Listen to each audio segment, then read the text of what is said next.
Allô, Bonjour. bonjour, bonjour à tous. Bonjour à tous et à toutes. Nous sommes en live. Donc, on est dimanche le 22 novembre. Il est 10 heures comme prévu. Nous sommes l'animatrice en fait de la page For All. Et aujourd'hui, nous recevons Monsieur Régis Tézin. Donc, en attendant, on va, on va patienter avec vous en attendant qu'il arrive. Bonjour tout le monde. Donc, on va vous laisser vous connecter. J'espère que tout le monde va bien, que vous passez un bon dimanche. Pour ceux qui sont nouveaux sur notre live, c'est la page For All. Et l'idée derrière, c'est vraiment de créer un creuset de discussion où on va parler des outils, des différents types de carrières, comment les atteindre, pour pouvoir sensibiliser les jeunes béninois à tout ce qui existe afin qu'ils réussissent dans leur vie professionnelle. Donc, comme Daniel l'a dit, aujourd'hui, on va parler d'entrepreneuriat. On va beaucoup plus aborder le côté pourquoi ça ne marche pas tout le temps. Parce qu'on s'entend que c'est quand même comment je vais dire, un domaine assez complexe. Donc, on va l'aborder aujourd'hui avec Régis Cézanne, qu'on ne présente plus d'ailleurs. Mhm. Et j'aimerais aussi rappeler que si vous avez des sujets, si vous avez des gens que vous voulez voir sur la page, donc vous voulez qu'on fasse des lives avec eux, n'hésitez pas à nous envoyer des messages, contactez-nous en privé ou bien sur la page. Et si vous-même, vous voulez discuter de quelque chose sur la page que vous jugez intéressant, juste contactez-nous parce que voilà, on est, on, pour l'instant, je pense qu'il nous reste 2 lives pour le restant de l'année. Mais quand on va commencer 2021, venez avec nous avec des sujets, avec des speakers si vous en avez. Puis on va organiser tout ça. Nous sommes vraiment ouverts à ce que tout le monde participe et anime la page pour que le contenu soit pertinent. Donc, c'est ça. Ouais. Régis est là, fait que je vais l'ajouter. Je pense qu'il a des problèmes de connexion. Il était là, mais il est reparti. En tout cas, donc on va attendre qu'il vienne et quand il va être là, moi, je vais partir parce que c'est Rina qui anime aujourd'hui. Donc, Ben oui. Donc, c'est ça. Je ne sais pas s'il y en a qui ont des questions en attendant sur la page, sur... je vais essayer de me mettre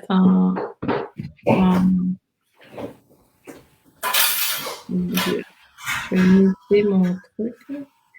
ok, il est là, je vais l'ajouter.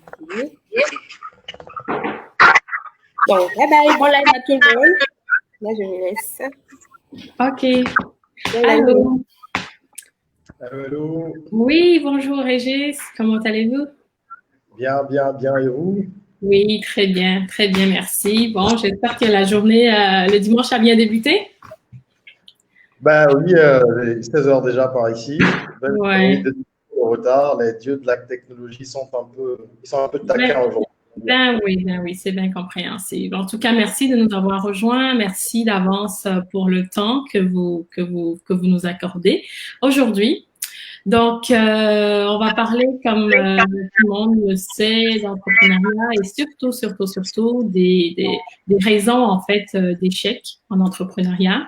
Et pour commencer, avoir un peu plus d'informations sur vous, mais plus pour les personnes qui suivent parce que vous n'êtes plus à présenter, hein, en fait. Pour moi, à mon sens, d'engréger un entrepreneur, speaker, un homme aux multiples casquettes, donc et puis CEO de la marque Daelian. Donc je vous laisse dire quelques mots sur vous pour commencer et puis on va enclencher avec la suite. D'accord, ben merci beaucoup, merci à vous pour l'invitation. C'est toujours un plaisir d'échanger, c'est du donner et du recevoir. Donc je suis très heureux d'être là. Je suis Régis Séni. Pour faire court, on va dire que je suis entrepreneur dans différents secteurs. Je suis rentré au Bénin en 2010 après avoir étudié de l'autre côté. Donc moi, j'étais en France. J'ai très vite voulu rentrer. C'était pour moi une évidence, en fait. Donc quand j'ai fini, je suis resté quelques mois, et moins d'1 an en tout cas. Et je suis rentré. J'ai essayé diverses choses sur place. à partir de 2012, parce que j'ai été consultant freelance d'abord dans la communication, le marketing, le management, puisque c'est un peu mon background. J'ai un master en management interculturel et traduction à la base. Donc, ensuite, j'ai monté ma première boîte en 2012, qui était une boîte de communication. Et on vendait donc des prestations de services en com et marketing à des particuliers ou des entreprises sur place et hors du Bénin. On a lancé également à l'époque un magazine qui s'appelait Icône, qui était un magazine gratuit. Et dont le but était de mettre en avant les personnes qui construisent le Bénin. Donc, c'est une volonté que j'avais déjà à l'époque, en mettant en avant des jeunes, différents jeunes. Dans chaque numéro, on parlait de leur parcours. C'était beaucoup plus la mise en avant du parcours et des valeurs que ces gens-là représentaient, et non ce qu'ils avaient. C'était plutôt ce qu'ils étaient, pour moi, comme symbole. Donc, de ce monde-là, je suis passé à l'agroalimentaire quelques années plus tard. On va dire un peu de façon fortuite. Hein. Je ne m'y attendais pas. Je ne suis pas du tout du monde de l'agroalimentaire. J'ai eu une idée à un moment qui était celle de moderniser un peu le pli-pli parce que c'est quelque chose que j'adore et que j'ai trouvé qu'il y avait une opportunité là avec un produit connu de tous dans notre pays et dans beaucoup d'autres pays de la sous-région d'ailleurs, sous divers noms, mais qui n'avait jamais subi d'amélioration. Il n'y avait pas eu d'inspiration, on avait laissé de façon un peu archaïque. Et donc, de cette inspiration-là est né le produit Pli-Pli d'Agoni au départ, vraiment parti de pas grand-chose, vendu dans des bouteilles de sérum avec des étiquettes faites à l'arrache et imprimées dans mon salon bureau de l'époque. Voilà, puisque moi je suis parti de la maison, j'ai voulu me mettre à l'épreuve de l'entrepreneuriat au sens propre du terme en me disant, tu veux être entrepreneur contre l'avis de beaucoup de personnes qui t'entourent, il faut que tu sois toi-même capable de te prendre en charge. Est-ce que l'ambition que tu as est une ambition réelle? Parce que je pense que c'est trop facile de rester dans le confort qu'on peut avoir avec les parents ou les conditions qui peuvent être les nôtres et de se dire qu'on est entrepreneur ou qu'on est ci, qu'on est ça. Donc, moi, j'étais parti vraiment pour me frotter à la chose dans tous les sens du terme. Et en partant de ce produit-là, doucement, qui est dans mon bureau salon, il a progressé, il a vite plu aux gens. On a beaucoup travaillé dessus. J'avais un seul collaborateur. Bon, à l'époque, je n'avais même pas de collaborateur, mais quelques mois plus tard, j'en ai eu un. Ça a été mon premier collaborateur. Donc, on était deux dans la boîte. On a continué à pousser les choses comme on pouvait. Et de fil en aiguille, ça a grandi. C'est devenu un produit qui est entré sous l'ombrelle d'une marque qu'on a dû créer parce qu'il y avait d'autres produits. Donc, on a créé la marque Daelian, etc., etc., etc. Et voilà, aujourd'hui, on continue à beaucoup travailler dessus parce qu'il y a pas mal de challenges encore. Il y a beaucoup de choses qui restent à faire. Même s'il y a eu du progrès, il y a beaucoup de choses qui restent à faire au niveau de Daelian. Il y a plein d'opportunités qu'on n'a pas pu exploiter encore. Il y a des améliorations aux produits, aux différents produits qui sont aujourd'hui une vingtaine dans notre gamme. À côté de l'agroalimentaire, je suis conférencier, donc je suis assez souvent sollicité ici ou ailleurs pour participer à des conférences ou des ateliers, etc., sur l'entrepreneuriat en Afrique, l'agroalimentaire ou alors l'auto-emploi. Et tout ça m'a amené à monter une plateforme récemment qui s'appelle la Rock Academy, qui est une plateforme de formation en ligne, en fait. www.academy, rock, academy en français, rock.com. Et c'est une plateforme de formation en ligne qui a pour but d'aider la jeunesse africaine à libérer son potentiel en mettant la connaissance au cœur, véritablement, la connaissance pratique, je dirais, au cœur de la production de la jeunesse. Donc, voilà un petit peu en quelques mots ce que je peux dire sur mes activités. Et en parenthèse, je suis artiste aussi, même si j'ai pris des longues années de congé, mais de sortir des bouquins entre-temps à côté de la musique. Donc, je suis passionné d'écriture. C'est ma première passion et voilà, j'aime l'écriture, j'aime la musique, j'aime l'art, j'aime tout ce qui est création. Voilà. Eh bien, c'est énorme, en fait. Il y a énormément de points. Je me demande comment vous faites pour pouvoir gérer, en fait, tous ces aspects-là. Mais je suis curieuse de savoir, en fait, ce qui vous a poussé à rentrer aussi rapidement parce que vous venez de dire que vous avez quitté en fait l'endroit où vous avez étudié juste après avoir terminé. Donc Exactement. Alors, je pense que c'est une question de plan de vie. Peut-être que certains dessinent leur plan plus vite que d'autres ou alors en fonction des circonstances ou des opportunités. Moi, avant de finir, j'avais déjà des propositions de boulot de l'autre côté, mais j'avais fait un constat. C'est-à-dire que si je restais, j'étais assez certain que je ne rentrerais plus après, pour être très honnête.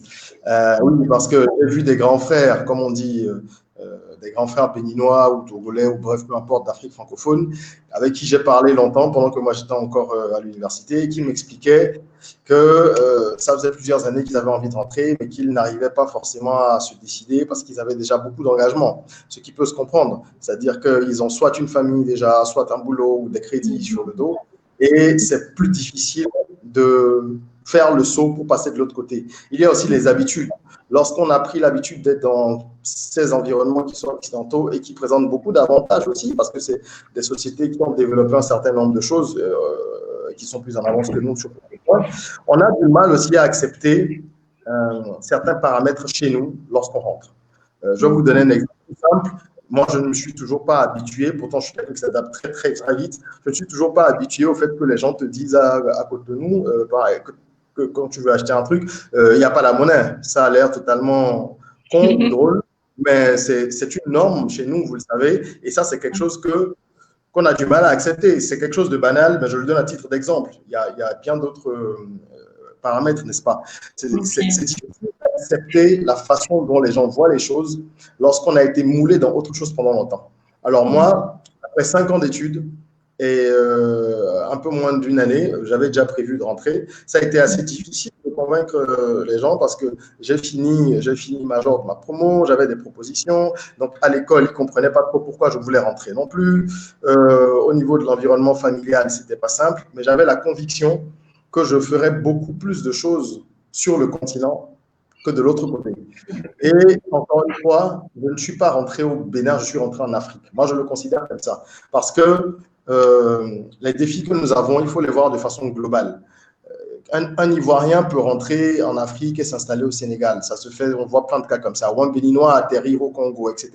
Je pense qu'il faut voir l'Afrique de façon globale, au moins l'Afrique francophone. Et si on a de la vision en Afrique de façon beaucoup plus globale encore, comme je disais, et se dire que sur ce continent-là, même si ce n'est pas dans notre pays d'origine forcément, mais sur ce continent, il y a des opportunités et il y a une responsabilité que nous avons, qui est celle de faire passer le continent à un autre cap. Parce qu'il n'y a que notre génération qui a la capacité de le faire aujourd'hui. Si on ne le fait pas, je pense que ça va être encore plus difficile pour ceux qui viennent après nous. Après, une fois encore, c'est une question de plan de vie. Tout le monde ne doit pas rentrer, tout le monde ne doit pas rester. Il faut que chacun trouve sa place et comprenne qu'est-ce qu'il est heureux, qu'est-ce qui le rend heureux, qu'est-ce qui lui permet de s'épanouir et en fonction de ça, faire des choix et ne pas faire du suivisme non plus. C'est surtout ça. Ok, parfait. Donc, le mot-clé, en fait, ce que je retiens, c'est la conviction parce que vous étiez persuadé que vous aviez mieux à apporter, en fait, en Afrique que là où vous étiez. Du coup, la décision, en fait, le plan était déjà fait. Il fallait juste l'implémenter. C'est ça, on peut résumer ça comme ça. Moi, j'ai besoin d'avoir de l'impact quand je travaille, de savoir que ce que je fais permet véritablement à la communauté ou à la société d'avancer. J'ai besoin de contribuer. Ouais. Ok, de faire une différence. Ok, intéressant. Et puis, on parlait du Cluc tantôt qui a été complètement, dont l'image a été complètement redorée grâce à vous. Mais vous me disiez que c'était un peu banal. Est-ce que vous pouvez peut-être m'expliquer un peu d'où est venue l'idée en fait? Parce que je pense que tout le monde aimerait comprendre qu'est-ce qui vous a en fait poussé à choisir le Cluc-Cluc? Pourquoi le Cluc-Cluc? Alors, c'est une histoire toute simple, hein, comme je crois la plupart des innovations qu'on essaye d'apporter. Lorsqu'on parvient à un moment donné, lorsqu'on se met, pardon, dans certaines conditions et qu'on cherche des idées, il y a des déclics qui arrivent. J'étais dans une période où j'avais besoin de créer quelque chose de nouveau. Parce que, comme je disais, je faisais de la communication et ça ne me satisfaisait pas pleinement parce que c'était compliqué de payer les factures. Le service étant quelque chose qui est difficilement rémunéré quand vous n'êtes pas encore gros, il faut courir derrière les clients. Donc, je parle souvent de ça parce que c'est important de savoir que c'est de l'inconfort que naissent les bonnes idées. Lorsque vous êtes un peu acculé, que vous êtes dos au mur, je pense que ça décuple l'imagination. Donc, moi, j'étais dans une phase où je cherchais quelque chose à fabriquer, je cherchais un produit. Et je n'avais aucune idée de quel genre de produit, mais un soir, j'étais chez moi tout seul et je délayais du gari. Donc, comme ça arrive à bien entre nous, n'est-ce pas? Moi, je le fais avec beaucoup de plaisir, contrairement aux personnes qui disent que ça leur rappelle des mauvais moments, etc. Moi, je le fais. En fait, moi, je suis d'Agonling à la base, de père et de mère. Et pour ceux qui ne savent pas, Agonling, c'est une région qui est réputée pour le clucluy, pour la fabrication du clucluy, l'huile d'arachide et tout ça. Et partout où je vais. Du bon clucluy en passant. C'est ça. Donc, même quand je voyage, depuis toujours, je ramène toujours du clucluy, du gari, bref, pour mon plaisir personnel. Donc, je délayais ce soir-là mon gari avec l'eau glacée, qui est de l'eau fraîche, mais nous, on dit eau glacée ici, n'est-ce pas, au Bénin? Donc, de l'eau glacée, du citron, du lait, le délayage royal, quoi. La totale, le délayage de luxe. Exactement. Donc, je faisais mon délayage de luxe, si on peut appeler ça comme ça. Et je me suis mis à casser les bâtonnets dans le gari. Parce que moi, j'aime bien que les bâtonnets soient dedans. Et là, ce jour-là, je me suis fait une remarque que je n'étais jamais fait. Qui était celle-ci. Pourquoi est-ce que depuis que moi je suis né, je n'ai connu le clucluy que sous 3 formes? C'est la première question que je me suis posée intérieurement ce soir-là. 3 formes, c'est-à-dire les bâtonnets classiques qu'on connaît. Ensuite, il y a eu les bracelets, là, ce genre de bracelets. Et après, voilà, les petits escargots qui sont venus par la suite. Mais même les escargots, ça datait déjà de bien longtemps. Donc, je me suis demandé ce soir, pourquoi est-ce qu'un produit qui est autant consommé n'avait jamais subi aucune évolution. Et j'ai fini par me dire, parce que j'ai passé vraiment toute la nuit à me poser la question, vous savez, quand une idée vous prend au collet comme ça, parfois, il y a des jours, c'est une obsession. Et je me suis dit finalement que c'est parce que c'était assimilé à une nourriture de pauvre, pour dire les choses clairement. Ça a toujours été plus ou moins assimilé à ça. On parlait du bic des maçons, parce que sur les chantiers, les maçons, eux, on les a souvent, il y a ce cliché-là de retrouver les maçons qui délayaient du gari, mais beaucoup plus par contrainte, parce qu'ils n'avaient pas forcément la possibilité, pendant qu'ils travaillaient, de se payer autre chose. Donc, il y a beaucoup d'images comme ça, je dirais, peut-être un peu négatives, ou péjoratives en tout cas, qui sont restées dans le subconscient. Et ça a amené les gens à manger le clucluy, mais en cachette. Vous rentriez, je dirais à l'époque, dans le bureau de quelqu'un qui mange du clucluy, il va tirer son tiroir rapidement et le cacher. C'est-à-dire qu'on n'affichait pas fièrement cette chose-là. Et je me suis fait la promesse que j'allais tenter quelque chose dès le lendemain matin, parce que j'ai vraiment été tenaillé par ça toute la nuit. Dès le lendemain matin, j'ai appelé ma mère. Je lui ai dit, voilà, j'ai une idée, je veux faire tel. Elle me dit, mais ça sort d'où encore cette histoire? Parce que j'ai de nouvelles idées tout le temps. Heureusement que j'ai ma mère qui m'écoute, qui supporte tout ce que je lui débite. Donc, je lui ai demandé si elle pouvait me mettre en contact avec des femmes qui fabriquent du clucluy. Elle connaissait une base, comme on appelle, donc un lieu réputé pour ça, de femmes d'Agonling qui étaient à Cotonou depuis très longtemps. Je me suis dirigé vers ces dames-là et je leur ai dit, je veux des boulettes. Moi, je veux du clucluy en boulettes parce que j'avais pensé aux M&M's, à toutes ces choses-là et je voyais ça, en fait, comme quelque chose de beaucoup plus fun. Ok. Et elles m'ont dit, ben, ça va être compliqué parce que c'est fait à la main, il n'y a pas de machine, il va falloir rouler chaque boulette, ça va être difficile, ça va coûter de l'argent. Je leur ai dit que j'allais payer. Bon, entre-temps, je crois que j'avais même pas 50 000 le jour où je parlais de tout ça avec elles sur moi, mais j'ai joué le tout pour le tout. J'ai joué la carte du mec qui est prêt à gérer le truc et j'ai commandé une petite quantité qu'elles ont livrée. J'ai fait mettre dans des bouteilles. J'ai fait acheter des bouteilles de sérum recyclé là, dans lesquelles on parfois ici. J'ai un ami qui connaissait le marché, donc il m'a acheté ça. On a fait une étiquette sur un ordi comme je dis souvent, de la Deuxième Guerre mondiale. C'est un ordi qui m'avait refourgué, mon ami informaticien, que j'utilisais à l'époque. Donc, on a fait un genre de logo, là, on a sorti ça sur l'imprimante de bureau, on a acheté de la colle d'écolier, on a lavé les bouteilles nous-mêmes sur ma terrasse avec mon pote, on les a séchées, on a rempli ensuite les bouteilles avec de boulettes une à une, parce que les boulettes étaient d'un diamètre trop large par rapport au goulot de la bouteille.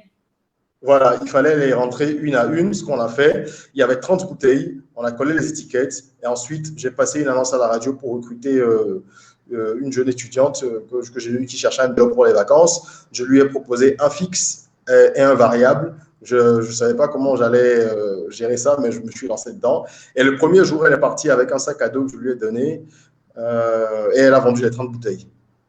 Le premier jour. Le premier jour, elle est venue, elle a pris le sac de 30 bouteilles. Déjà, elle était surprise parce qu'elle ne savait pas que c'était vendu plus prix. Elle m'a regardé un peu comme un fou.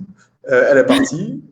À midi, je l'ai appelée pour voir comment ça se passait. Elle n'a pas décroché. Je me suis dit, si elle disparaît avec ça, je suis mort parce que je jouais un peu le tout de tout. Elle est revenue à 17h. Je l'ai fait asseoir. Je lui ai donné à boire parce qu'elle était épuisée. Et je lui ai dit alors. Et elle me dit, j'ai tout vendu. J'ai dit, bon, ça veut dire que je ne suis pas complètement fou et qu'il y a peut-être un coup à jouer. Donc, voilà. Moi, tout est parti déjà donc, pour résumer, de l'identification d'un produit qui est consommé largement, mais qui n'avait pas une belle image, comme beaucoup de nos produits. Et on a été un petit peu pionnier en ce sens-là. Aujourd'hui, je suis content de voir qu'il y a beaucoup de gens qui font pareil, et aussi bien au Bénin qu'ailleurs, qui prennent des recettes de longue date, traditionnelles, et qui les remettent au goût du jour, parce que ce n'est qu'en marketant autrement nos produits que nous allons pouvoir les rendre populaires et les maintenir dans la conscience collective et les usages collectifs. OK. Non, mais c'est extraordinaire, c'est très intéressant. Morale de l'histoire, il faut oser. Donc, oser, essayer, ne pas avoir peur. C'est vraiment extraordinaire. Donc, est-ce que ça a été tout rose, à part cette histoire où la fille est revenue puis que tout a été vendu? Ben, j'imagine que vous avez fait une autre commande, puis ainsi de suite, ça a grandi. Mais est-ce que ça a été facile? Est-ce que ça a été facile de convaincre les consommateurs? Ah, ça n'a absolument pas été facile et ça ne l'est toujours pas aujourd'hui, même si la marque est beaucoup plus connue. Je pense que un des combats permanents de l'entrepreneur, c'est de convaincre et de continuer à convaincre. À titre d'exemple, vous voyez Coca-Cola, qui est donc la marque la plus connue au monde, d'accord? Chaque année, Coca-Cola investit au moins $1 milliard en publicité. Au minimum $1 milliard en publicité. Si on mène un raisonnement basique, on pourrait dire que Coca-Cola a besoin de ça parce que même dans les villages les plus reculés de la planète, c'est une marque qui est connue. Mais s'il continue à le faire, il faut se poser une question. Même si on n'est pas du monde du marketing, on peut se poser une question de façon logique. Simplement parce que vous devez rester dans la tête du consommateur et lui faire comprendre qu'il a besoin de votre produit ou de votre service. C'est un combat de tous les instants. Même les clients que vous avez déjà eus, les prospects que vous avez déjà convertis, on fait de la fidélisation. Pourquoi on fait de la fidélisation? Pourquoi les marques se cassent la tête partout dans le monde à essayer de mettre en place des cartes de fidélité, des bonus, des cadeaux, etc. Parce que vous devez passer votre temps à convaincre. Au début, ce qui a été très difficile dans notre cas, c'est de convaincre les gens que ce qu'ils peuvent avoir à 25, 50 francs, ils devraient l'acheter sur le même territoire à 1000 francs. Donc ça, c'est un paramètre qui est supplémentaire qui rend la chose difficile, n'est-ce pas? On a eu droit à tout, à toutes sortes d'invectives, de critiques, de remarques, et ça continue d'ailleurs. Même si proportionnellement, on va dire qu'on a avancé d'un demi-centimètre au niveau de la mentalité des consommateurs, ça a été très difficile. Il a fallu faire comprendre aux gens que ce que nous voulons créer, c'est une marque, c'est un état d'esprit. C'est pour ça qu'il est important de créer une identité et d'avoir une marque, parce que ce que vous achetez, ce n'est pas un produit. Ce que les gens achètent, c'est une marque. Un des secteurs dans lesquels on le remarque le plus, c'est la mode. Les gens qui sont, par exemple, fashion addicts, non, je ne vais même pas parler des fashion victimes parce que ce serait trop clichéique. Peu importe qui vous soyez, quand vous achetez une montre de telle marque, c'est la marque que vous achetez avant d'acheter la montre. Mais inconsciemment. C'est ça, des chaussures de telle marque, c'est la marque que vous achetez. Quand vous achetez une voiture, c'est un état d'esprit. Il y a des gens qui préfèrent les Mercedes parce que les valeurs de cette marque-là, c'est le confort, l'élégance, etc., etc. Il y a des gens qui vont préférer les Jeeps parce que c'est la robustesse, blablabla. Bla, bla, bla, bla. Donc, chaque marque se construit avec des valeurs. Et voilà ce que je peux dire. Ça a été difficile.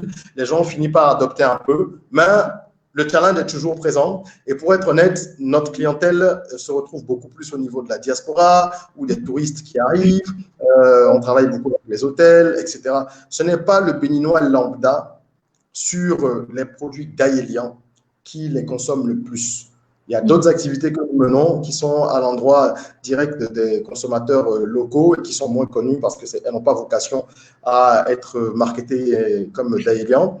Mais Daelian, c'est une marque qui parle beaucoup plus, on va dire, à la diaspora et aux étrangers. Même si les Béninois en sont fiers, il reste que les barrières économiques et celles notamment du pouvoir d'achat sont là. Et qui prendre en compte tout cela pour savoir faire son ciblage véritablement et adresser son produit à la bonne cible. Ok, je comprends. Donc, en fait, votre plus gros, la cible, en fait, de vos produits, c'est beaucoup plus, en fait, la diaspora, qui trouve en cela un produit fini, présentable, très très bon en fait au goût, donc qui en fait est capable de s'offrir cette qualité de produit là, sans forcément penser au coût associé. C'est ça. C'est-à-dire que nos clients, même ceux qui sont locaux et qui résident ici, ce sont des personnes qui accordent de l'importance à la valeur que nous injectons dans la marque. C'est-à-dire que nous travaillons à dire, OK, nous sommes fiers de pouvoir vous présenter la tradition revisitée. Notre slogan, c'est la tradition revisitée. En 2014, quand moi j'ai commencé, avant de créer formellement la société qui fait l'agroalimentaire en 2015, personne ne croyait à ce qu'on faisait. Il n'y avait pas toutes les marques que vous pouvez voir aujourd'hui sur Internet ou quand vous rentrez au pays. Elles n'existaient pas pour la plupart. Ces marques agroalimentaires de jeunes qui revalorisent les produits, les gens avaient honte de faire ça, surtout les diplômés.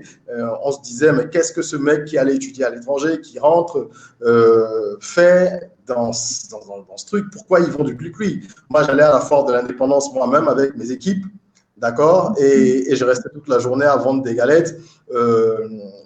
J'entendais bien ce qui se disait.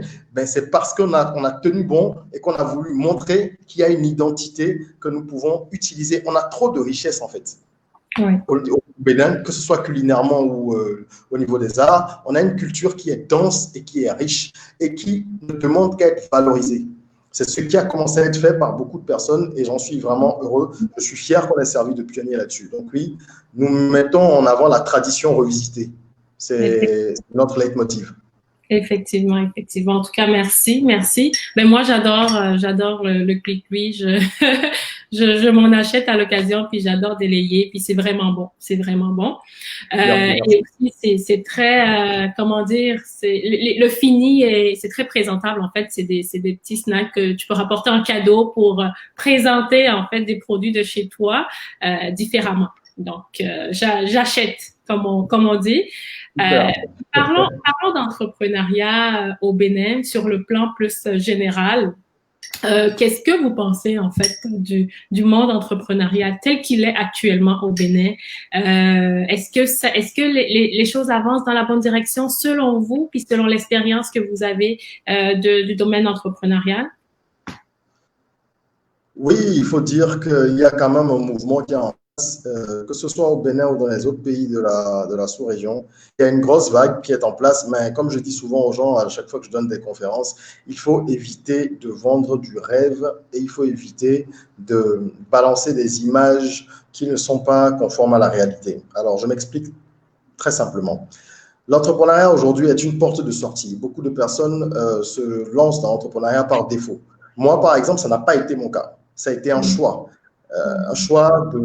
qui était tout à fait naturel parce que plus petit déjà, je vendais des trucs à l'école.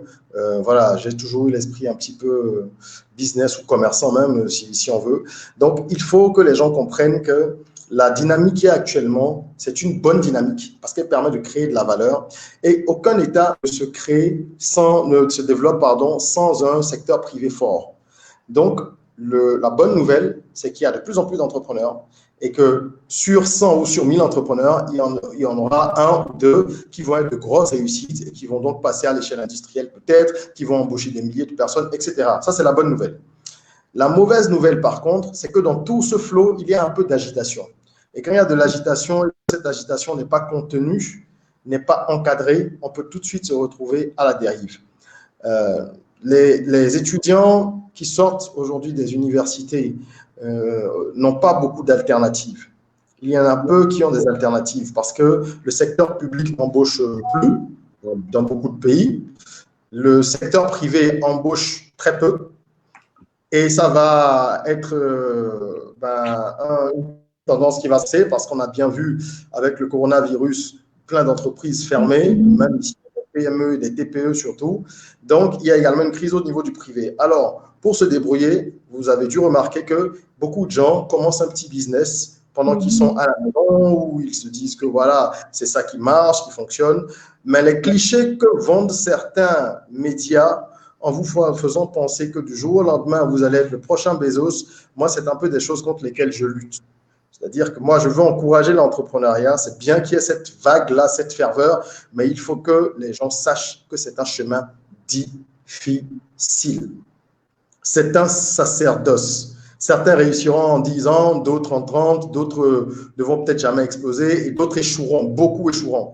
Toutes les statistiques dans tous les pays du monde sont très claires. Hein. Il y a très peu d'entreprises qui survivent plus de 2-3 ans, plus de 5 ans et encore beaucoup moins qui survivent plus de 10 ans. Donc, pour résumer ma pensée, je dirais qu'il y a de la ferveur, il y a de l'engouement dans nos pays pour l'entrepreneuriat. C'est une bonne chose parce que le secteur privé doit se développer, mais il faut que ce soit encadré. Il faut qu'il y ait un discours franc. Et ceux qui doivent porter le discours franc, ce sont nous-mêmes, c'est nous-mêmes, les entrepreneurs. Ce ne sont pas les médias. Les médias ont besoin de faire du chiffre, ils ont besoin de sensationnel. Ce ne sont pas les États non plus, parce que les États n'ayant plus la capacité d'absorption, ils ont plaisir à orienter la jeunesse vers l'entrepreneuriat. Mais il faut qu'on partage avec ceux qui veulent se lancer dans l'entrepreneuriat des messages, leur dire que c'est difficile, mais que c'est possible. Et qu'on puisse, à travers des initiatives comme la vôtre et d'autres, échanger, donner des clés, échanger sur notre expérience, aussi petite soit-elle, donner des clés aux autres, apprendre des autres également, parce que quand nous on vient, qu'on parle, on apprend des autres, on apprend de nos grands frères, de nos devanciers. Donc il faut qu'il y ait un discours franc, qu'il y ait des échanges francs, pour qu'on ait des plateformes qui permettent d'être dans l'action et pas dans le dilatoire, parce que, comme vous le savez, on aime beaucoup bavarder dans nos pays, il y a beaucoup de colloques, de conférences, de sommets, de prix, de ceci, de cela, et il y a très peu d'action. Oui, effectivement. Et comme vous l'avez si bien dit, il y a des statistiques très claires par rapport à ça. Puis il y a énormément d'entreprises qui, après je dirais 5-10 ans, n'existent quasiment plus, puis on n'entend plus parler. Puis personnellement, j'ai remarqué qu'au Bénin, il y a énormément de petites entreprises comme ça qui poussent un peu, qui poussent comme des champignons un peu partout. Puis quelques années plus tard, on n'en entend plus parler. Fait que c'est bien de sensibiliser les gens par rapport à ça, puis surtout de leur donner la bonne information pour qu'ils débutent vraiment en ayant toutes les informations pour pouvoir durer le plus longtemps possible, puis surtout ne pas utiliser ce secteur-là comme bouche-trou en fait, comme un petit pour arrondir les fins de mois, parce que c'est important de pouvoir, quand on décide de créer quelque chose, d'y aller puis de le garder sur du long terme. Et je me suis posé la question de savoir pourquoi est-ce que les entreprises, en fait, les petits entrepreneurs ne durent pas. Est-ce qu'il y a une raison en particulier? Est-ce que c'est dans la préparation? Est-ce que c'est dans le manque d'information? Est-ce que, parce que c'est quand même intéressant de se pencher là-dessus pour toujours dans l'intention, en fait, de donner plus d'outils aux personnes qui décident de se lancer en entrepreneuriat? Alors, pour ce que je sais sur le marché, en tout cas qui est le marché béninois, on a des problématiques qu'on retrouve dans un certain nombre de pays francophones, encore une fois, francophones d'Afrique. Il y a déjà au début la vision. C'est à peu près un concept abstrait, mais ce n'est pas un concept abstrait du tout pour moi, parce que lorsque vous commencez quelque chose, vous devez savoir où vous voulez aller. Beaucoup de personnes se lancent dans des aventures entrepreneuriales en se disant « je veux gagner de l'argent ». Et ça, c'est une erreur monumentale. Tous les entrepreneurs veulent gagner de l'argent, c'est une base, ce n'est pas la vision. La vision, c'est qu'est-ce que vous voulez apporter à la communauté. L'entrepreneur, c'est d'abord quelqu'un qui apporte des solutions. Si vous voulez profiter d'une situation à un moment T pour faire un petit business, c'est différent. Ça, c'est du business. Par exemple, il y a eu le coronavirus.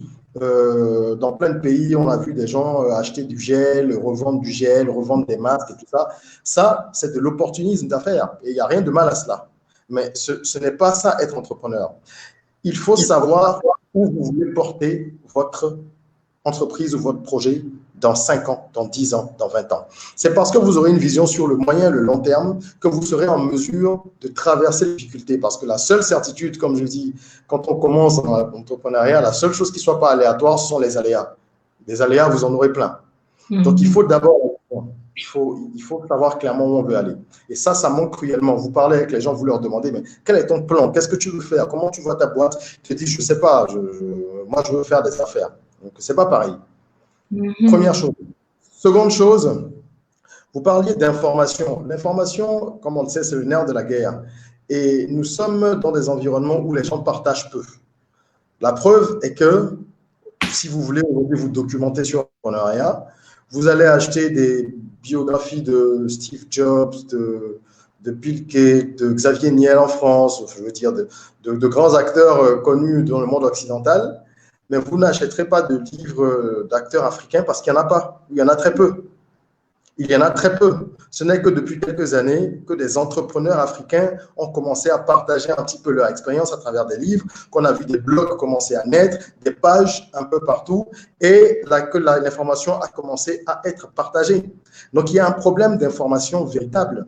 Nous n'avons pas la culture du partage d'expérience. Lorsque vous allez demander à des gens, même autour de vous, dans notre environnement, de partager un peu avec vous certaines choses, ils vont vous dire parfois qu'ils ne veulent pas communiquer, qu'ils n'ont pas envie qu'on sache que ci, que ça. Donc, il y a cette culture de l'individualisme, en tout cas au niveau de l'entrepreneuriat, qui a perduré longtemps et qui n'a pas favorisé la mise en place d'outils de documentation. Donc, nous avons pendant longtemps eu, jusqu'à récemment, des sources de documentation qui sont complètement, je dirais, étrangères et qui ne correspondent pas à nos réalités.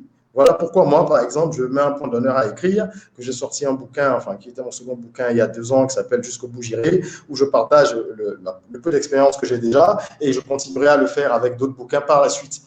Et pour finir, par l'information, il y a plein de facteurs, mais c'est vrai qu'on ne peut pas parler de tout. Je parlerai aussi de l'accès au financement et l'encadrement. L'accès au financement et l'encadrement, parce que l'un ne va pas sans l'autre. Généralement, les gens se plaignent du manque de financement, de sources de financement. C'est une réalité qui est en train d'évoluer, heureusement. Mais c'est vrai que si on regarde au plan local uniquement, il est difficile d'aller lever des fonds, par exemple. Vous avez des banques qui sont des banques, on va dire, purement commerciales, il n'y a pas de banque d'investissement, quoi, et qui fonctionnent uniquement sur les modèles très anciens et archaïques des titres fonciers. Donc, vous voyez un jeune entrepreneur qui a besoin peut-être de 5 millions, 10 millions, 15, 20 millions, même de 2 millions, qui veut faire un prêt, même s'il a déjà fait ses preuves pendant 1 an en ayant une activité prometteuse, on lui demandera s'il a un titre foncier, parce que sans titre foncier, il n'aura pas de prêt à la banque. Donc, ça, c'est mort. Ce sont les seules garanties que les banques acceptent, c'est ça? Exactement. Okay. C'est-à-dire qu'en termes de garantie, c'est quasiment que ça qui passe, quoi. Okay. Au-delà de ça, vous avez les microfinances qui pratiquent des taux qui sont à la frontière de l'usure. Et c'est des taux très élevés et avec des cycles de remboursement qui sont très, très courts. Beaucoup de gens se tournent vers la microfinance parce qu'ils n'ont pas le choix et qu'elles permettent d'avoir de la liquidité de façon plus ou moins rapide. Et elles sont un peu plus souples au niveau des conditions de garantie. d'accord? Mais pour un business qui doit s'inscrire dans la pérennité, vous ne pouvez pas fonctionner avec une microfinance longtemps parce que ça vous coûte trop cher. L'emprunt est trop cher. Et après, à part ça, bon, vous avez la love money. Bon, la love money, on dit family, friend, four. Donc, les amis, la famille et les gens qui peuvent croire en vous, qui ne sont pas forcément de votre cercle. Ça, c'est des choses qui existent à petite échelle selon les cercles dans lesquels vous êtes, mais ça ne vous permet pas d'aller forcément très loin. Donc, pour résumer, les possibilités de financement ne sont pas nombreuses. Heureusement, depuis quelques mois, quelques années, on va dire, il commence à y avoir un petit engouement. Il y a des fonds d'investissement qui sont déjà installés, par exemple, au Cameroun, en Côte d'Ivoire, parce que la Côte d'Ivoire, ça bouge beaucoup plus, on sait, c'est la locomotive de notre zone. Il y en a qui investissent aussi au Bénin. C'est vrai qu'ils le font de façon beaucoup moins régulière et ils n'ont pas pignon sur rue non plus. Mais ça on commence à avoir un peu ça. On commence à avoir quelques business angels, quelques-uns. Et il y a également la diaspora qui se mobilise à travers certains creusets pour identifier sur place des projets intéressants et les financer. Donc, ça commence et on va s'en réjouir. Il faut que ce soit accompagné par l'encadrement. C'est pour ça que je parlais du couple financement-encadrement. Il faut absolument que ce soit encadré par l'accompagnement parce que avoir de l'argent, c'est bien. Quand on n'a pas les ressources techniques pour l'utiliser convenablement, ce n'est pas sûr que ça soit utile et on risque de se retrouver dans une situation difficile. Donc, il faut de l'accompagnement au niveau de la gestion, au niveau de l'opérationnel, au niveau du management, au niveau du marketing. Voilà, il faut que les gens soient encadrés, qu'il y ait des structures qui accompagnent les personnes qui ont du financement et progressivement, ça va se construire. Aucun écosystème entrepreneurial au monde ne s'est construit en 5 ans ni en 10 ans. Donc, nous devons aussi avoir un peu de patience et savoir que les choses vont se faire progressivement si on y met de la bonne volonté. Ok, intéressant. Puis il y a plusieurs entrepreneurs qui se plaignent souvent que le marché béninois est instable en fait. Donc difficile de fidéliser des clients, difficile de s'assurer en fait d'une certaine croissance de son entreprise. Puis je parle au Bénin en particulier parce que c'est le sujet. Donc est-ce que puis de ce que vous me dites aussi, j'ai comme l'impression que c'est un peu le constat. Vous partagez peut-être ce point de vue-là. Donc, est-ce que c'est le cas? Si oui, comment vous avez réussi à contourner ce problème? Au niveau de la fidélisation, je pense que oui, il y a un peu de vérité dedans. Je crois que pour qu'un consommateur soit fidèle, je reviens sur quelque chose que j'avais dit, qui est très important pour moi, il faut qu'il soit associé à la marque lui-même, c'est-à-dire il faut qu'il s'identifie à une marque. C'est pour ça que vous achetez toujours des yaourts de la marque X, soit Danone, soit je ne sais pas, une autre marque, alors que vous avez des yaourts 2 fois moins chers qui sont juste à côté en rayon.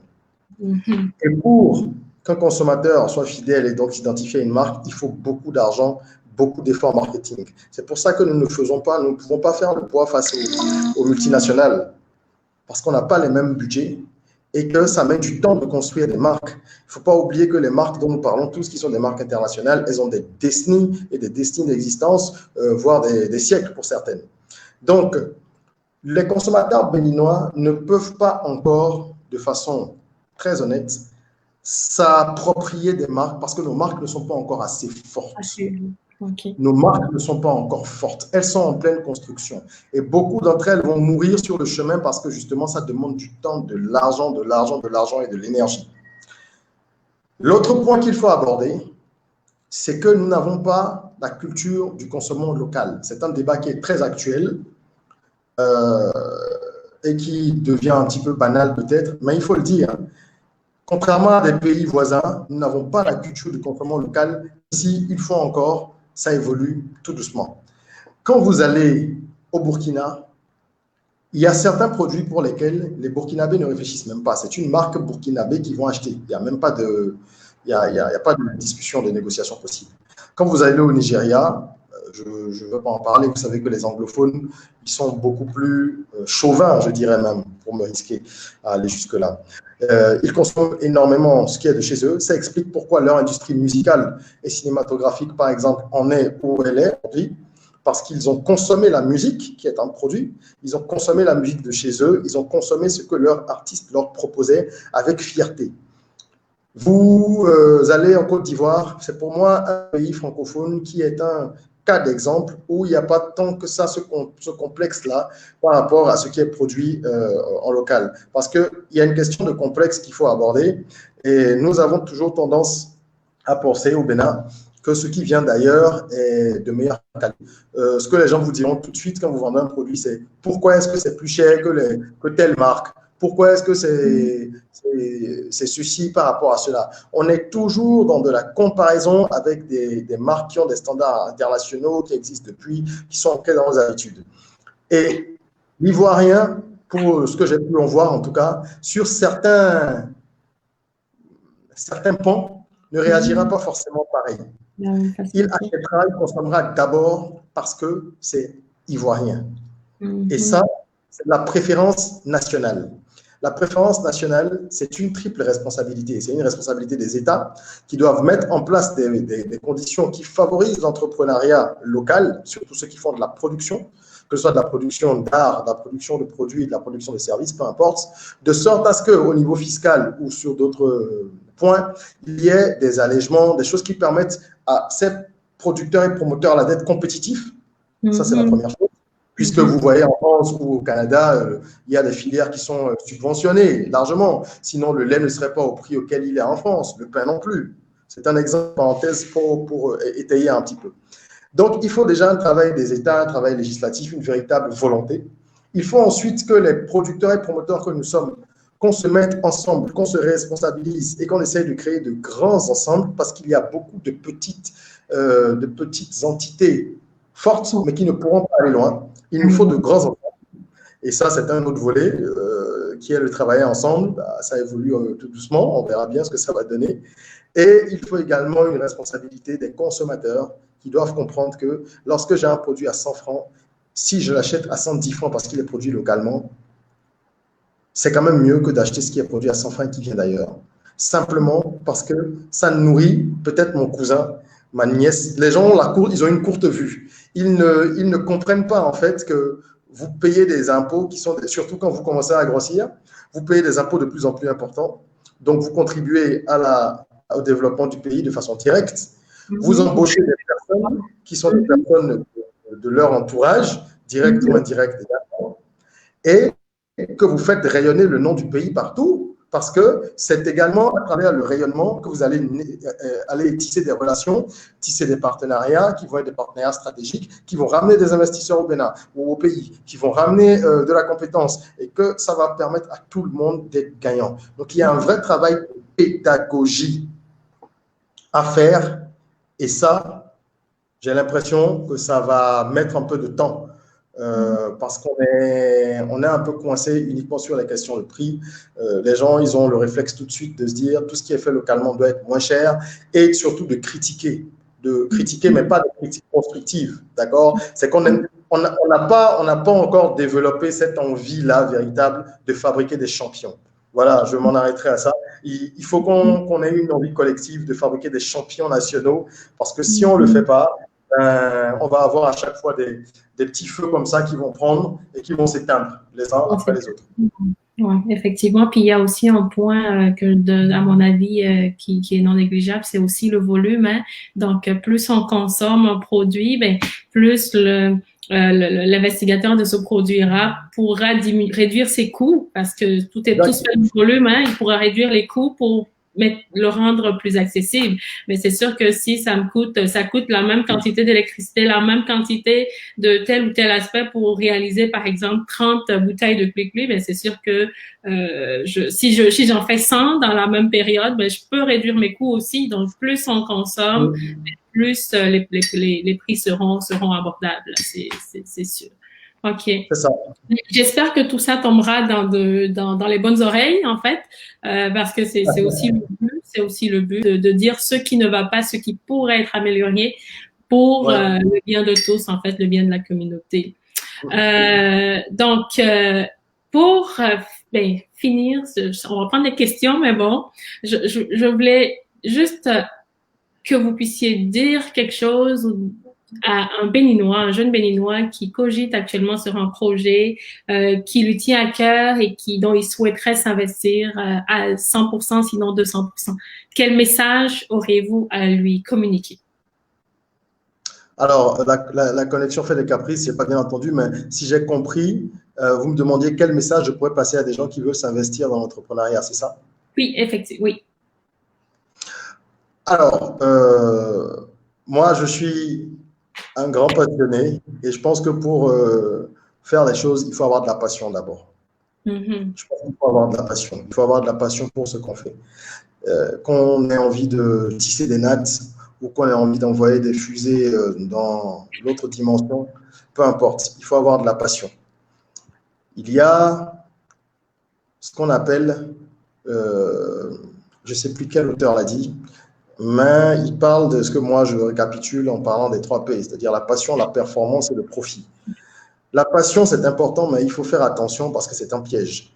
Ce n'est pas parce que vous êtes passionné par une discipline ou qu'un projet vous torture l'esprit qu'il est forcément pertinent dans l'environnement dans lequel vous êtes. Donc, à partir de la passion qui va vous permettre, elle, de travailler 12, 13, 14, 15, 17, 18 heures parce qu'on bosse énormément quand on est entrepreneur et que ce n'est pas la vie rose qu'on nous vend parfois. Même toutes les sommités, je veux dire, dans ce domaine-là, vous diront, lorsque vous lisez leurs ouvrages, regardez les interviews, c'est des gros bosseurs et on ne se repose qu'après de longues années. Donc, il faut déjà la passion pour pouvoir tenir. Mais la passion peut être également un piège, comme je disais, si vous n'identifiez pas bien le besoin de l'environnement. Il faut que votre passion corresponde à un besoin dans votre environnement. Si vous êtes sur un business digital, si vous êtes sur un business physique, peu importe, votre cible doit avoir l'impression que vous lui apportez une solution. Mm-hmm. Une solution véritable. Et votre solution doit être compétitive parce que si vous arrivez sur un marché, il y a forcément quelqu'un qui offre déjà quelque chose. Même si ce n'est pas exactement en l'état, il y a des produits de substitution ou des services de substitution, etc. Donc, est-ce qu'il y a du profit dans ce que vous allez faire? C'est la seconde chose. Après la passion, posez-vous la question. Est-ce qu'il y a du profit dans ce que vous allez faire? Est-ce qu'il est possible de gagner de l'argent dans ce que vous allez faire? Ensuite, est-ce que vous pouvez être performant? Parce qu'on peut être passionné et ne pas être performant. Oui. C'est possible. On peut devenir performant à force de travail. C'est une autre question. Mais il faut se regarder dans la glace et se dire, est-ce que j'ai la capacité de faire telle chose dans tel milieu, d'être extrêmement bon, de devenir le meilleur et de pouvoir en faire un business rentable? Ça, ce sont des questions qu'on se pose très rarement au début parce qu'on se laisse emporter par la ferveur. Ensuite, il y a ce que moi-même j'appelle personnellement la règle des 3 R. La résilience, la réactivité et le réalisme. La résilience, encore une fois, parce que vous allez tomber des dizaines et des dizaines de fois. Si vous n'avez pas un but et une vision qui vous permettent de vous accrocher, vous laisserez tomber. Ce que vous avez envie de réaliser, votre vision doit être plus grande que tout ce que vous vivez, sinon vous ne parviendrez pas à tenir le coup. Mm-hmm. Moi, je suis déjà tombé plein de fois, ça va encore arriver plein de fois, mais si je reste accroché, c'est pas parce que c'est facile, c'est parce que j'ai un objectif à long terme et que je suis convaincu que je peux l'atteindre si je m'en donne les moyens. Donc, il faut de la résilience. On dit souvent que les entrepreneurs sont des gens fous, qui sont assez fous pour sauter d'une montagne et ils trouvent le moyen de fabriquer un avion avant d'écraser. Et j'aime bien cette image parce que c'est ça. C'est ça. Il n'y a absolument aucune certitude quand vous vous lancez dans l'entrepreneuriat. Donc, vous devez avoir suffisamment de résilience pour transformer les échecs. Parce que la résilience, c'est ça, c'est pas la persévérance, c'est au-delà. La résilience, c'est la capacité à se servir des échecs et des événements négatifs pour rebondir, construire le succès sur la base des échecs. Donc, c'est le premier R, la résilience. Ensuite, je parle souvent de la réactivité. Parce que ce qui est important, c'est la bonne exécution, mais c'est la bonne exécution qui est rapide également. Nous sommes dans des environnements hyper concurrentiels. avec des dizaines de millions de personnes qui ont de bonnes idées, qui sont compétents, qui ont des moyens, qui ont des ressources. Si vous n'allez pas vite et que vous n'avez pas une bonne capacité d'exécution, vous allez vous voir doublé par des gens du jour au lendemain. La réactivité, c'est cette capacité-là à pouvoir écouter le marché aussi et pouvoir rapidement bifurquer. Donc, je fais le pont avec le réalisme, qui est le troisième R. Car le réalisme, c'est ça. C'est de pouvoir se regarder de la glace et de dire, j'ai fait tel truc, ça ne fonctionne pas. Telle fonctionnalité sur mon application, elle n'est pas bien, il faut que je laisse tomber. Tel segment que j'avais monté sur mon business, il n'est pas bon. Tel packaging, il ne fonctionne pas. Tel produit a une mauvaise politique de distribution. Je laisse tomber, je fais autrement, je bifurque. Ça ne veut pas dire je ferme mon entreprise. Non, au contraire. On parle énormément de Jeff Bezos ces jours-ci. Donc, son exemple me vient à l'esprit. Amazon, c'était des bouquins. Tout le monde le sait. Il vendait des bouquins au départ. Il n'avait pas pensé à aucun moment à ce que ça devienne ce que c'est devenu. Mais il s'est adapté très, très, très vite. Il a compris que les gens voulaient autre chose. Très, très vite. Moi, je suis parti en vendant du cuicui au départ. J'avais vraiment… À aucun moment au début, je me suis dit que j'allais vendre des snacks et que j'en ai en faire plusieurs. Je me suis dit, je tente un truc, on va voir. Et quand ça a commencé à fonctionner, on s'est dit, ah ben tiens, on va mettre du carré au lait de coco à côté. Ah ben tiens, les gens nous ont demandé si on n'avait pas du coco râpé, si on n'avait pas des noix de cajou. Et progressivement, nous nous sommes retrouvés à élargir la gamme. Donc, vous devez écouter le marché, être réaliste, arrêter ce qui ne fonctionne pas. Aller vers ce qui peut fonctionner d'après les signes, les statistiques, les retours. L'entrepreneur, c'est quelqu'un qui est au service des autres. Et si vous voulez vous frayer un chemin dans cette voie-là, je crois que la première qualité, c'est l'humilité. L'humilité d'écouter, l'humilité de se dire qu'on ne sait pas, même si on a l'impression en tant qu'entrepreneur qu'on est smart, qu'on est speed, qu'on a ci et ça de plus que les autres. Il faut avoir l'humilité de savoir que c'est le marché qui vous dit où vous devez aller. Et vous devez pouvoir l'écouter, fermer tout ce qu'il y a autour de vous comme bruit dérangeant. Concentrez-vous, regardez, focalisez-vous sur ce qui se passe, écoutez le marché, regardez-le, entendez-le, sentez-le et prenez des décisions qui correspondent à ce que le marché demande. Voilà ce que je… Êtes-vous toujours là? Allô? Allô? Allô, allô? Ah oui, ok, parfait, vous êtes toujours là. Ok, je vous avais perdu à un moment donné. J'étais tellement concentrée sur en fait, sur le message que je n'étais plus là. Mais c'est excellent, c'est excellent.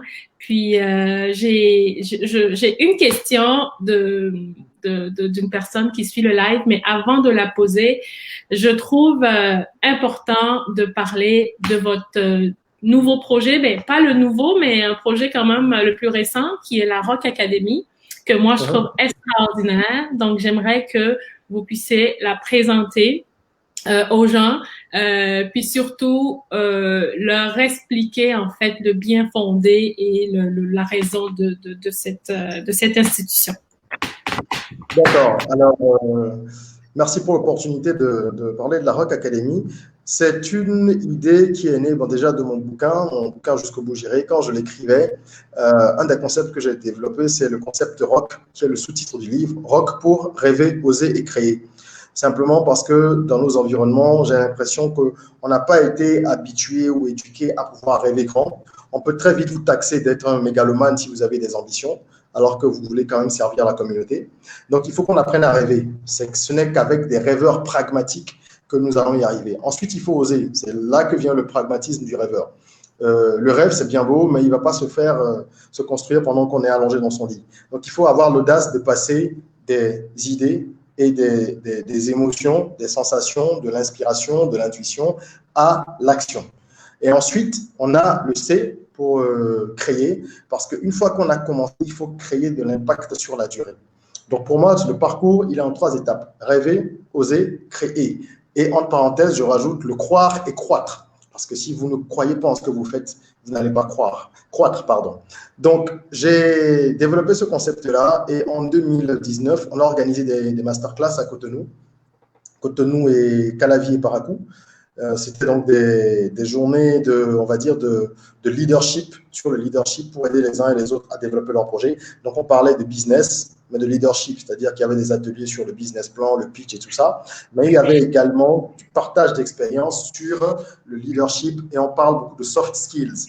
Parce que le mindset, j'ai vu un message passer tout à l'heure qui a été posté par un des internautes qui nous suit et je ne suis pas fait en phase avec ce message.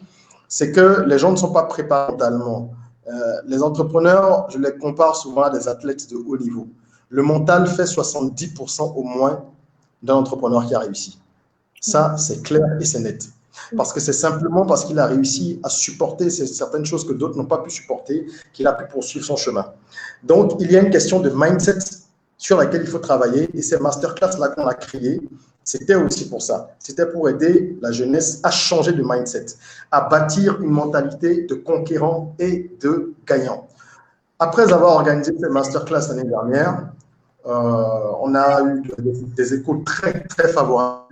Et j'ai donc voulu poursuivre le concept, le pousser plus loin. On a mis en place la Rock Academy il y a quelques mois, qui est donc une plateforme de contenu éducatif disruptif et interactif. Globalement, on met en place des formations digitales. Des formations digitales avec l'envie de rompre avec le système éducatif conventionnel. On le sait tous, le système éducatif conventionnel en Afrique n'est pas en phase avec les réalités de notre monde. Il n'est pas du tout en phase avec les réalités de notre monde. Les filières sont encore très globalisantes. Quelqu'un va faire droit ou communication, il n'y a pas de spécialité parce qu'il n'y a pas le besoin sur le marché peut-être non plus. Et forcément, vous avez des personnes qui sortent avec des diplômes qui sont au chômage. C'est courant, c'est la règle, quoi. Et nous, on s'est dit, ce qui serait important, c'est de créer une école digitale, en fait, en ligne, qui permette de dispenser des masterclass, des formations que la jeunesse africaine peut suivre d'un peu partout à partir de son téléphone portable ou de son ordinateur. Et on a commencé en juillet dernier, donc ça va faire 6 mois à la fin de l'année. On a mis en ligne déjà 5 formations.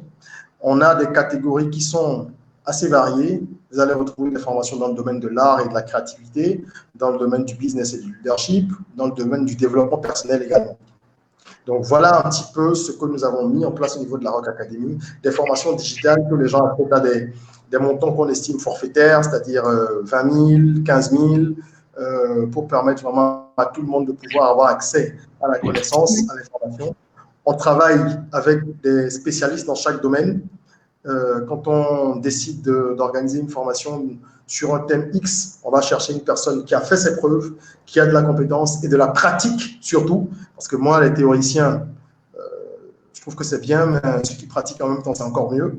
Donc, on travaille avec des spécialistes et des passionnés dans chaque domaine. Et la dernière formation qu'on a mise en ligne, pour vous donner un exemple, c'est une formation sur l'élevage des poulets de chair. Donc, comment se lancer dans l'élevage des poulets de chair lorsqu'on est en Afrique. On a une formation sur la musique, comment bâtir une carrière solide, une formation sur la publicité sur Facebook, une formation sur le business plan, une formation sur l'orientation. Voilà. On va continuer à mettre tous les mois des formations en ligne. Nous organisons également des programmes. On a lancé un premier programme récemment qui s'appelle Rock Your Business et qui permet d'accompagner pendant 8 semaines des gens qui ont un projet d'entreprise ou qui ont déjà un projet qu'ils gèrent et qui ont besoin de donner un nouvel élan à leur projet. Donc, c'est aussi bien pour des jeunes du continent que pour les personnes de la diaspora qui voudraient créer une entreprise en Afrique.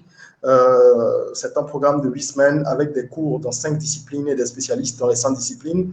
Donc, il y aura des séances de travail par Zoom et autres applications. Il y aura des vidéos, des cours vidéo dans le domaine du droit, la finance, la productivité, la stratégie digitale et le marketing. Donc, ça, c'est vraiment un programme d'accompagnement qui est un peu différent des formations one-shot. Et on est en train de recruter la première cohorte qui va démarrer en janvier. On recrute la première cohorte. On a fixé un montant forfaitaire pour la première cohorte de 55 000 pour les 8 semaines d'accompagnement. Et voilà. Donc, la Rock Academy, globalement, c'est vrai qu'il y a beaucoup de tiroirs qu'on va dérouler au fur et à mesure, mais le but, c'est d'aider chacun à libérer son potentiel. Nous disons que notre mission, c'est de démocratiser le savoir pour aider chacun à libérer son potentiel. Parce que les gens n'ont pas l'information souvent. Alors nous, on veut la rendre accessible et accompagner les gens qui ont envie de faire des choses pour que la jeunesse africaine s'autonomise, qu'elle apprenne qu'elle doit investir en elle-même et qu'elle prenne les clés de sa destinée parce que personne n'ira ouvrir la porte pour elle. Donc voilà un peu ce que nous faisons. Je vous invite à visiter notre page Facebook Rock Academy ou alors Academy Rock, Académie en français ROC, Académie Rock tout en un.com.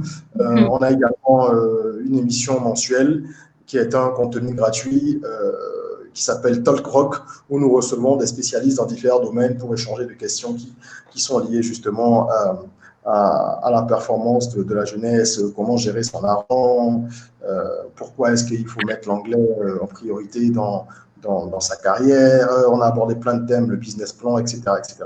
Donc, je vous invite vraiment à nous rejoindre sur les réseaux sociaux et sur notre site, à nous suivre parce qu'on va faire beaucoup de belles choses et je compte beaucoup sur la diaspora également que je vais essayer de mobiliser à partir de janvier prochain des projets que nous avons pour que nous puissions donner un véritable élan et qu'on sorte un peu de la théorie des échanges d'intellectuels pour rentrer dans la pratique qui peut apporter de l'impact.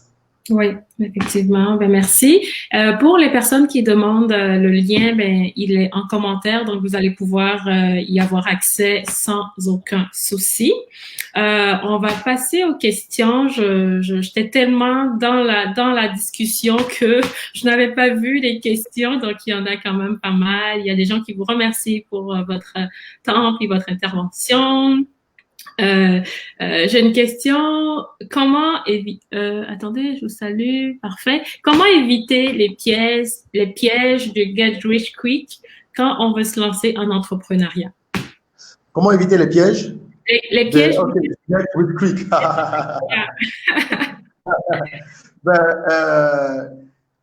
Si vous savez déjà que le Get Rich Quick, c'est un piège, c'est que vous avez déjà évité le piège à moitié.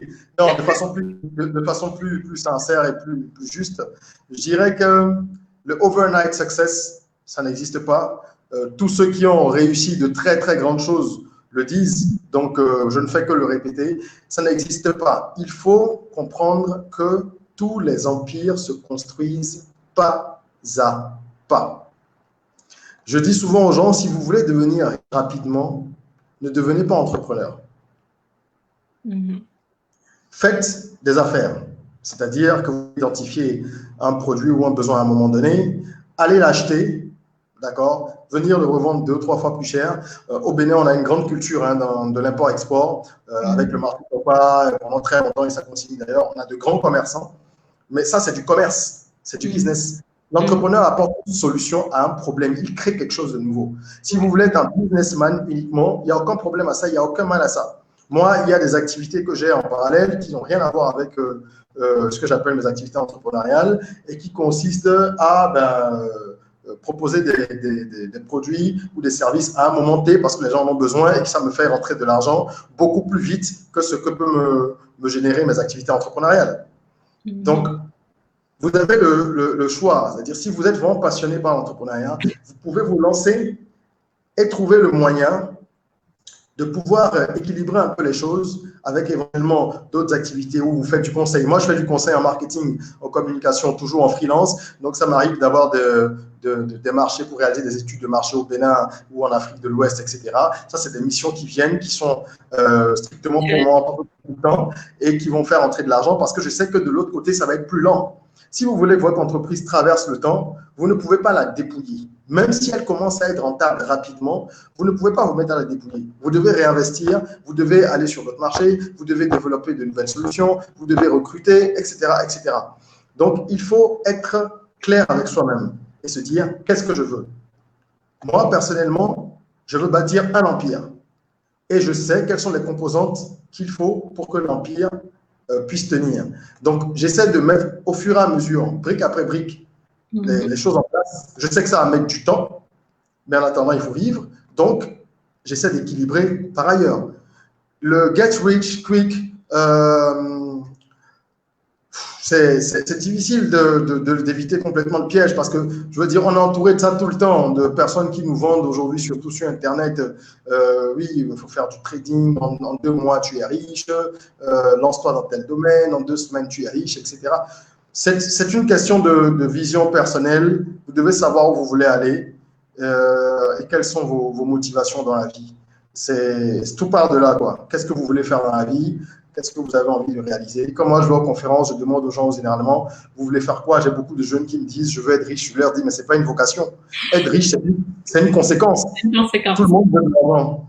C'est une conséquence. Si vous faites bien ce que vous savez faire, vous aurez de l'argent, peu importe le temps que ça prendra. Donc, il faut déjà identifier ce que vous avez envie de faire et que vous pouvez bien faire, comme je l'ai dit tout à l'heure, et l'argent suivra, il n'y a pas de problème. Merci, merci. Ensuite, j'ai une autre question.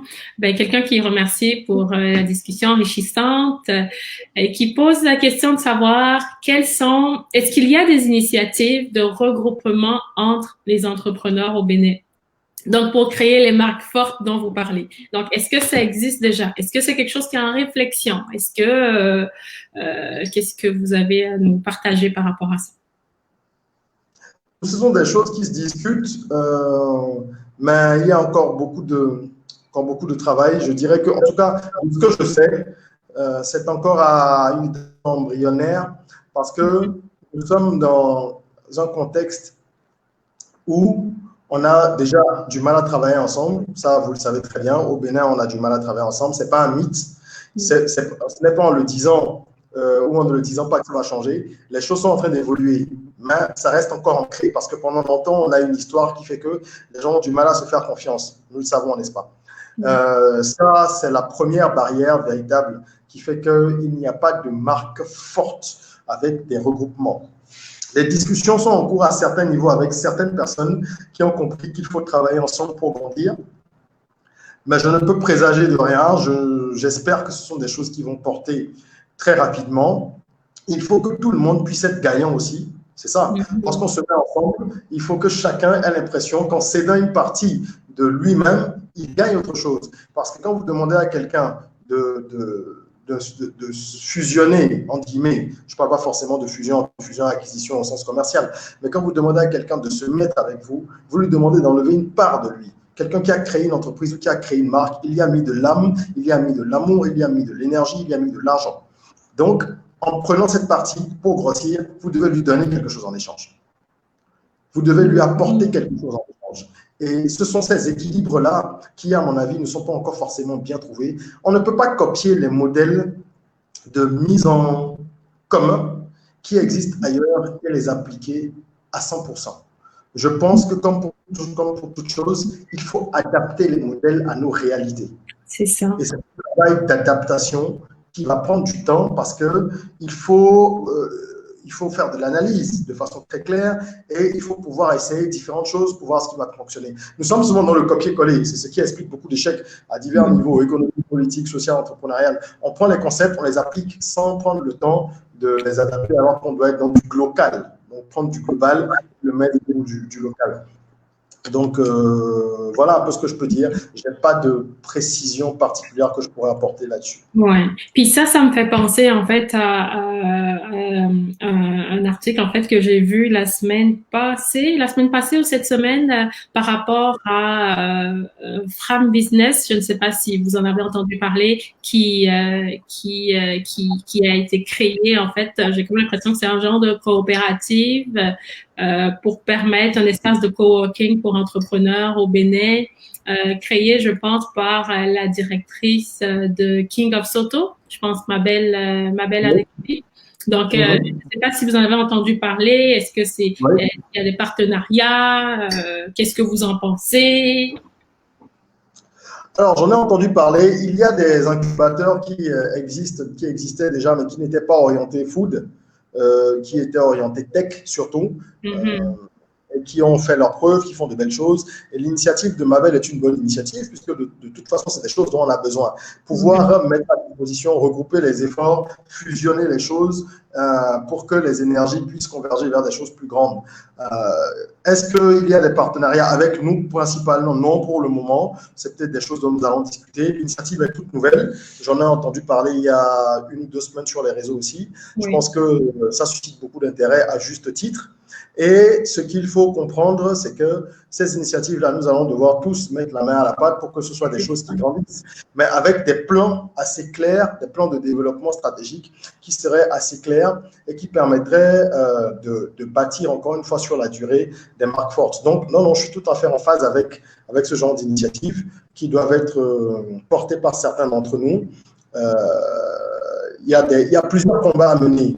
Il y a ces combats-là qui sont des combats de mise en commun. Il y a des combats qui sont des combats de changement de mindset, comme ce que nous on fait avec la ROC. Et il faut qu'on puisse essayer d'être sur différents tableaux, en même temps, parallèlement, pas tous sur tous les tableaux, bien sûr, mais parallèlement, afin qu'à un moment donné, à la croisée des chemins, on puisse retrouver véritablement suffisamment de facteurs qui favorisent des gros succès dans nos environnements. Ok, parfait. Merci. Donc, il y a Monsieur Bérenger Ricardo qui… merci, Monsieur Aizé, pour ces éléments. Vous avez parlé de nombreuses choses intéressantes. Les fusions, acquisitions, accompagnement de financement, etc. Donc, l'Association des économistes du Bénin serait ravie de votre intervention sur un prochain panel à propos du financement des entreprises et la croissance économique au Bénin. Donc, c'est excellent. Je remercie Monsieur Gloglo qui m'a laissé un message d'ailleurs et je lui dis que je l'ai bien vu. J'avais prévu de lui répondre en fin de journée. Je crois que c'est sur LinkedIn. Donc, merci beaucoup pour votre message que j'ai eu de l'autre côté et vous en reparlez ici. Je vais vous faire une réponse justement par rapport à ce panel. C'est toujours intéressant de pouvoir contribuer tant qu'on peut aux échanges. Et vous avez également parlé de topos périodiques pour aider les entrepreneurs à être aiguillés, etc.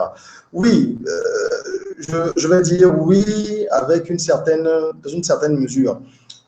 Nous avons besoin d'informations, c'est sûr et certain, puisqu'il n'y a pas de statistiques. Nous sommes dans des États où il n'y a pas de statistiques. Vous voulez faire une étude de marché, par exemple, vous n'avez aucune statistique. Vous allez dans les institutions qui sont censées en avoir, soit elles n'existent pas, soit elles sont assez vieilles.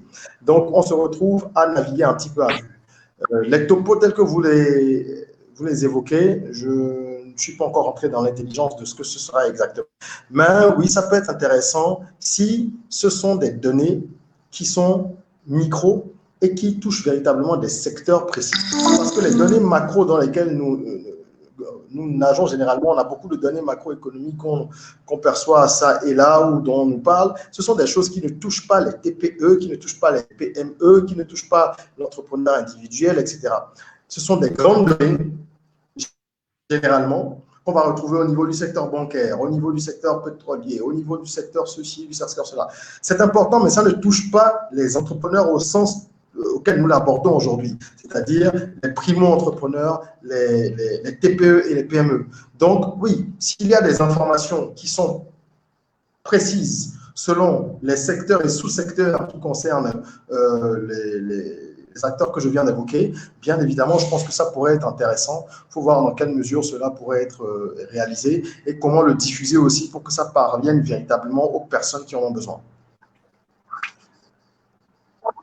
Ok, merci. Donc, Abba Funke Abayomi demande les critères ou éléments qui permettent d'être convaincu à la base avant de se lancer dans l'entrepreneuriat.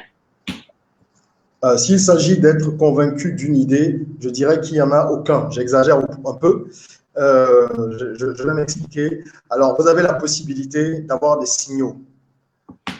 Mais je suis personnellement convaincu que vous ne pouvez jamais savoir à 100% si une idée va fonctionner ou si une idée ne va pas fonctionner. Ce n'est pas possible.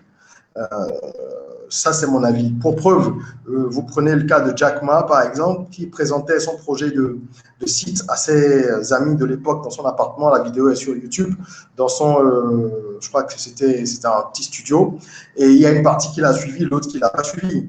Je veux dire, vous ne pouvez pas avoir, à mon avis, des éléments qui vous permettent à 100% d'être certain que quelque chose va fonctionner. Vous avez des signes, vous avez des signaux. Et parfois, vous avez des signaux très clairs et l'idée entrepreneuriale elle-même finit par ne pas fonctionner. Parce qu'il y a deux choses. Il y a l'intuition, le flair, etc. Il y a les études de marché qu'on peut faire qui vous donnent des indicateurs. Pour moi, une étude de marché vous donne des indicateurs. Ça ne vous donne pas un go ou un go ou un no. Ce n'est ni vert ni rouge. C'est à modérer avec plusieurs choses. Et la première chose avec laquelle il faut modérer cela, c'est d'abord le porteur de projet lui-même. Il y a des idées qui sont des idées passables, qui sont devenues des succès parce que les personnes qui les portaient étaient de véritables machines dans leur tête. Il y a des excellentes idées qui ne sont pas allées très loin parce qu'il y a eu une mauvaise exécution. Donc, je reviens sur la nécessité de se former en permanence, de lire, d'aller à des séminaires, de regarder des vidéos sur YouTube, peu importe, pour pouvoir renforcer ses compétences techniques et ses compétences comportementales qu'on appelle aujourd'hui le savoir-être, les soft skills, etc. C'est ça. Les investisseurs vous diront, moi j'ai eu la chance de parler avec des investisseurs de différents pays lors de voyages ou de conférences, etc. Et ce qui ressort, c'est qu'ils vous disent eux-mêmes qu'ils ne recherchent pas que des projets. Ils recherchent plus une personnalité qu'un projet. Parce qu'ils savent que s'ils ont le bon mec ou la bonne dame, qui a ce qu'il faut en termes de mindset, même si l'entreprise connaît des difficultés, cette personne-là pourra rebondir. Donc, un investisseur met d'abord de l'argent dans une personne et dans une équipe. C'est d'abord ça. Voilà ce que je peux dire. Donc, vous pouvez faire une étude de marché, c'est important. Vous devez vous former, bien évidemment. Vous devez mener des raisonnements cohérents et logiques aussi. Mais après tout, ce qui restera, je dis encore une fois que c'est la capacité à pouvoir rester focalisé. C'est l'état d'esprit de l'entrepreneur qui fera surtout le succès du projet. Tout à fait. Je sais qu'il y a énormément de questions, mais on va prendre la dernière question pour ne pas abuser en fait du temps généreusement accordé par Régis. Donc, à quel point est-ce important de se former et d'acquérir des compétences en gestion d'entreprise? Alors, comme je viens de le dire, il faut se former dans différents domaines et la gestion d'entreprise, c'est important. Mais moi, je suis un cas un peu à part, c'est-à-dire je tiens un discours qui surprend souvent les gens parce que j'ai fait des études comme beaucoup d'entre nous, j'ai eu un master, j'ai été ce qu'on peut appeler un très bon élève, mais je ne suis pas pour autant convaincu que la connaissance théorique et les diplômes ce soit suffisant. Je pense qu'il faut se former, mais il faut se former de façon pratique. Et il faut avoir de l'intelligence pratique. Il y a beaucoup de personnes, que ce soit au Bénin ou dans beaucoup d'autres pays, qui sont de grands entrepreneurs et qui n'ont pas fait HEC, qui n'ont pas fait Sciences Po, qui n'ont pas fait Harvard. Il y en a plein. On est tous d'accord là-dessus. Ce qui est important, c'est soi-même, bien sûr, d'acquérir des notions essentielles pour se lancer. Ça, c'est important. Et d'apprendre un peu sur chaque chose. Quand je dis un peu sur chaque chose, c'est quoi? Moi, par exemple, je n'ai pas fait compta, mais il a fallu que je me documente comme je pouvais parce qu'au début, j'ai tout fait, comme la plupart des entrepreneurs. Mon comptable, mon commercial, mon communicateur, mon RH, enfin, je faisais tout avant de pouvoir recruter ensuite. Mais ce qui est certain, c'est que quand vous commencez à avancer un tout petit peu, vous devez pouvoir embaucher des personnes de qualité. Quand je regarde toutes les personnes qui ont réussi, comme on dit, et qu'on nous met en avant dans les médias à l'échelle mondiale, ce sont des gens qui mettent la compétence au cœur de leur stratégie. C'est-à-dire qu'autour d'eux, ils embauchent des personnes qui sont compétentes. Tu peux ne pas avoir fait Harvard, comme disait quelqu'un, et recruter les meilleurs d'Harvard pour bosser pour toi. C'est d'ailleurs ça le but. Un entrepreneur, c'est un chef d'équipe, c'est un capitaine, c'est un général, c'est quelqu'un qui va mener une armée. Et c'est à lui donc d'aller chercher le meilleur tirailleur, de chercher le meilleur logisticien, de chercher le meilleur négociateur, etc., etc., pour former sa Dream Team. Donc, si vous pouvez vous former en gestion d'entreprise, c'est une bonne chose, mais il faut surtout vous former à être un bon leader, un bon entrepreneur, d'abord un bon leader. C'est quelqu'un qui montre le chemin, c'est quelqu'un qui sait diriger les hommes, qui sait mettre chacun à sa place, reconnaître la valeur de chacun, récompenser chacun, montrer une vision et mener l'équipe dans une direction vers un but collectif. Pour moi, c'est indispensable. C'est surtout en leadership qu'il faut se former. Ben oui, mais merci énormément. On ne saura vraiment pas vous remercier assez pour votre apport, votre contribution. Ça a été très intéressant, très pertinent. Puis encore une fois, on espère que tout ce qui s'est dit va tomber ou est tombé déjà dans de bonnes oreilles, parce que le but, c'est de s'élever ensemble puis de permettre justement à ce que chacun puisse s'épanouir dans ce qu'il fait. Donc, quoi dire de plus? Moi, j'inciterai vraiment, je suis pro-formation, vraiment, sur tout le sens, peu importe dans quel domaine. Là, je suis vraiment pour se former puis aller chercher les compétences qui nous manquent. C'est très important pour éviter de faire des erreurs vraiment monumentales. Il y a des gens qui sont passés par là, il y a des gens qui ont de l'expérience, il faut savoir en profiter puis avoir l'humilité de se rapprocher de ces personnes-là pour pouvoir mieux grandir, sinon vite mieux grandir, si ça peut se dire. Donc, ça, c'est ma façon de penser. Donc, j'invite toutes les personnes à se former, en fait, à aller prendre des formations, à aller voir un peu la Rock Academy, les formations qui pourraient vous intéresser, puis vous former. Si vous avez 30 000 ou 50 000, puis que vous voulez partir en projet, c'est important surtout que les tarifs sont abordables. Moi, j'ai fait le tour, puis j'ai une formation qui m'intéresse beaucoup d'ailleurs, pour laquelle je vais m'inscrire.